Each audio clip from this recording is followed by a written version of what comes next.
할렐루야! 바꿔주는 가스펠 75번째 시간입니다. 오늘 본문은 룻기 3장 7절에서 13절의 말씀입니다. 먼저 눈으로 본문을 읽어볼게요.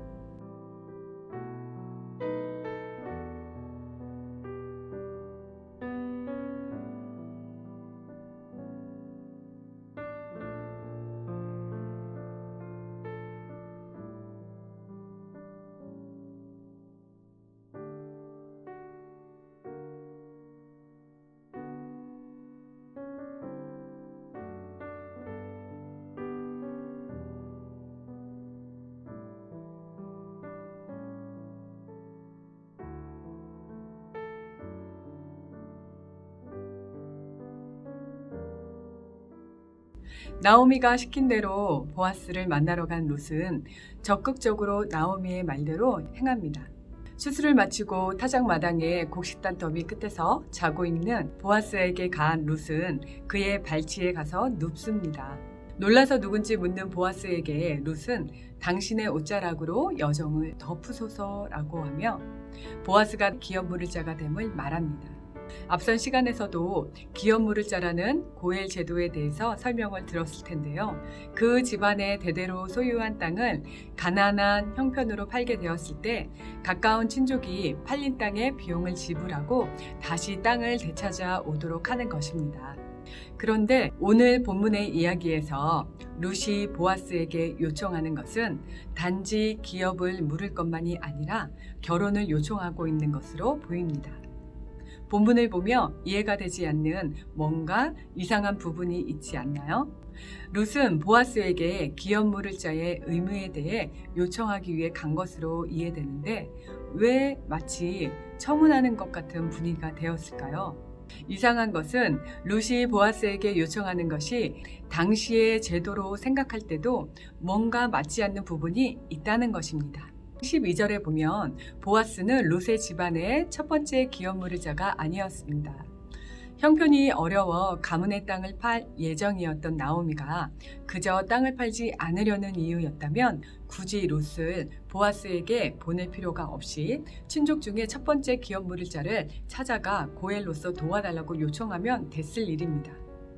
그런데 나오미는 룻을 목욕하게 하고 의복으로 단장시켜 밤에 보아스에게 찾아가라고 합니다. 나오미가 말로는 보아스가 기업 물을 자라서 그를 만나러 가라고 하고 있지만 룻에게 준비시킨 것은 마치 결혼을 준비한 신부가 신랑을 만나러 가는 것 같은 모습입니다.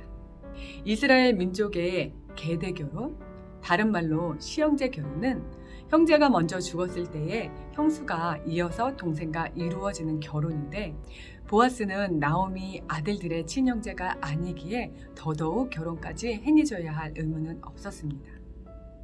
그런데도 나오미는 어찌 보면 무모해 보이는 요청을 룻을 통하여 보아스에게 하고 있는 것입니다. 본문을 오해하면 나오미와 룻이 편하게 살려고 보아스라는 부자 친족을 이용하는 것처럼 생각할 수 있습니다. 그러나 오늘 이야기의 참 의미를 이해한다면 그것은 오해라는 것을 깨닫게 됩니다. 나오미는 시부모인 자신을 버리지 않고 끝까지 함께하는 룻의 모습이 안타까워 진심으로 새로운 누군가를 만나 행복한 인생을 다시 시작하기를 바랬습니다. 룻이 새 남편을 얻는다는 것은 나오미를 떠나게 될 수도 있는 일임을 알면서도 만착하고 아직 젊은 룻을 생각하여 인생의 새 출발을 할 수 있기를 바라고 있었던 것입니다. 그런데 누군가 룻에게 잘 대해주고 많은 배려를 베푼다는 소식을 듣게 된 거예요. 나오미가 룻을 보아스에게 보내는 이유는 기업 물을 자의 요구보다도 둘이 잘 되기를 바라는 마음이 더 앞선 것임을 본문의 이야기의 여러 부분에서 확인할 수가 있습니다. 자신을 끝까지 떠나지 않으려는 룻의 마음을 알고 있는 나오미는 이스라엘의 문화와 제도를 잘 모르는 모압인 며느리 룻에게 기업 모르는 자를 만나 도움을 요청하라고 말하며 실제로는 신부의 단장을 시켜 보아스에게로 보내고 결혼을 요청하게 하는 것입니다. 보아스의 입장은 어떠했을까요? 갑자기 밤에 찾아와 무모하고도 어처구니 없는 요청을 하는 룻의 행동은 오해하지 않고 그녀의 진심을 받아들입니다. 그는 친족으로서 타지에서 가족을 잃고 홀로 되어 돌아온 나오미의 소식을 이미 알고 있었을 거예요. 보아스는 아직 젊은 나이에 시어머니 나오미를 떠나지 않고 그녀를 모시고 있는 룻의 모습에 감동하고 있음을 10절에서 볼 수가 있습니다. 이 10절에 핵심적인 단어가 나오는데요. 인애라고 해석된 헤세드라는 단어입니다. 하나님의 사람에 대한 헤세드는 은혜로 해석되지만 사람과 사람과의 관계에서 헤세드는 인애로 해석되고 있습니다. 서로를 향한 헤세드가 있었기에 이 세 사람은 룻기의 아름다운 결말을 향해 나아갈 수 있었던 것입니다. 세 사람의 관계 속에 숨어있는 헤세드를 공감하고 보지 못할 때는 그 당시의 제도와 관습을 아무리 제대로 안다고 해도 이상하고 이해되지 않는 이야기인데 그들이 가진 헤세드의 마음을 공감할 때 감추어진 이야기 속 의미가 밝게 보이게 되는 신기하면서도 아름다운 본문입니다. 사실 이 이야기의 핵심은 당시의 제도인 고엘과 시형제 결혼이 아닌 서로가 서로를 진심으로 생각하고 사랑하는 헤세드의 마음이었던 것입니다. 그리고 하나님은 이 헤세드의 마음을 품은 평범한 보통 사람들의 인생 가운데 그분의 큰 뜻과 계획을 숨겨 놓으셨습니다. 사사시대에 하나님의 공적인 사명자로 부름받은 사사들과 이스라엘 공동체가 그들의 연약함을 드러내는 가운데 같은 시대 속 신실한 삶을 살아가는 개인들을 통해서 하나님은 역사하고 계셨던 거예요.